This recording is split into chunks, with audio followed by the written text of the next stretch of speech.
teman-teman GoStudent, ketemu lagi di GoStudent Online Sharing yang akan tayang di channel YouTube-nya Go Bogor, yaitu Go Bogor Online Service setiap hari Sabtu jam 3 sore teman-teman. Nah teman-teman, hari ini aku akan sharing firman Tuhan tentang saling menajamkan. Ada di Amsal 27 ayat 17.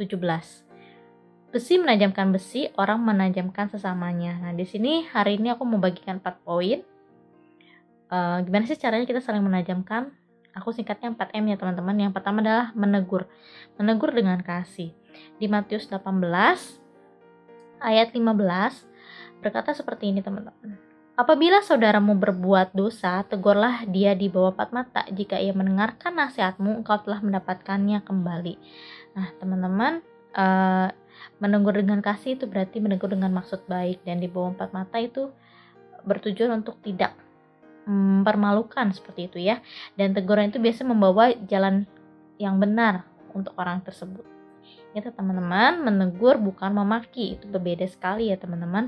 Dan menegur itu berarti peduli. Jadi jangan pernah marah jika seseorang itu menegur kalian teman-teman. Nah selanjutnya untuk M yang kedua adalah menolong. Menolong dengan rela. Ada di Amsal 17 ayat 17 berkata seperti ini. Seorang sahabat menaruh kasih setiap waktu dan menjadi seorang saudara dalam kesukaran. Di Galatia 6 ayat 2 berkata, bertolong-tolonganlah menanggung bebanmu, demikianlah kamu memenuhi hukum Kristus. Teman-teman, bukti teman sejati ialah ia ada di saat masa kesukaran. Dan juga percaya nggak percaya teman-teman bahwa saat kita menolong itu bisa memaksimalkan potensi kita loh teman-teman. Jadi jangan pernah ragu, jangan pernah bimbang jika itu untuk menolong orang lain teman-teman. Nah untuk M yang ketiga adalah menghibur dengan empati. Nah berawal dari kisah Ayub, dia punya sahabat yang luar biasa juga teman-teman. Waktu dia terkena malapetaka ya, terkena musibah, anaknya meninggal, hartanya habis, diceraikan sama istrinya. Nah teman-teman ini bersepakat untuk mengucapkan belasungkawa dan juga menghibur dia. Ada di Amsal 2 ayat 11. Nah sedangkan di 2 Korintus 7 ayat 1 berkata seperti ini teman-teman.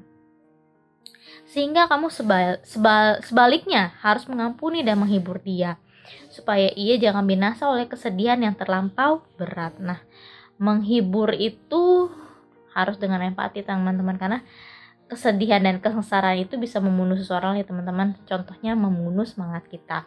Jadi penghibur itu adalah suatu hal yang luar biasa teman-teman buat orang yang lagi sedih. Jadi kita mulai belajar peka teman-teman dengan kesedihan yang dialami oleh teman kita. Dan jadilah penghiburnya. Terus teman-teman janganlah menjadikan kesedihan atau kegagalan orang lain atau apapun cerita dari teman itu sebagai bahan ejekan gitu ya teman-teman kalau dia lagi sedih. Tapi kita harus bisa memberikan harapan di tengah-tengah kesedihan dan juga kegelisahan teman kita tersebut. Nah untuk M yang terakhir teman-teman, yaitu memuji dengan tulus. Di Amsal 28 ayat 12 berkata seperti ini. Jika orang benar menang, banyaklah pujian orang. Tetapi jika orang fasik mendapat kekuasaan, orang menyembunyikan diri. Nah, pujian itu termasuk salah satu penghargaan atas upaya yang dilakukan teman-teman. Dan memuji itu memastikan bahwa upaya yang baik ini terus berulang. Dan juga memuji itu memberikan contoh pada orang lain agar mengikuti perilaku yang baik ini yang kita puji teman-teman. Nah, di sini ada survei membuktikan teman-teman bahwa di tempat pekerjaan ya teman-teman, pujian itu berefek lebih besar dibanding apresiasi berupa uang dibanding pujian gitu ya teman-teman. Jadi pujian ini sangat besar kuasanya ya teman-teman ternyata. Jadi teman-teman belajarnya untuk sering memuji orang lain, memuji dengan realistis ya teman-teman, bukan lip service doang atau basa-basi doang, tapi benar-benar memuji. Dan hindarin untuk seperti mencela kegagalan orang lain ya teman-teman. Jadi kita ganti dengan memuji.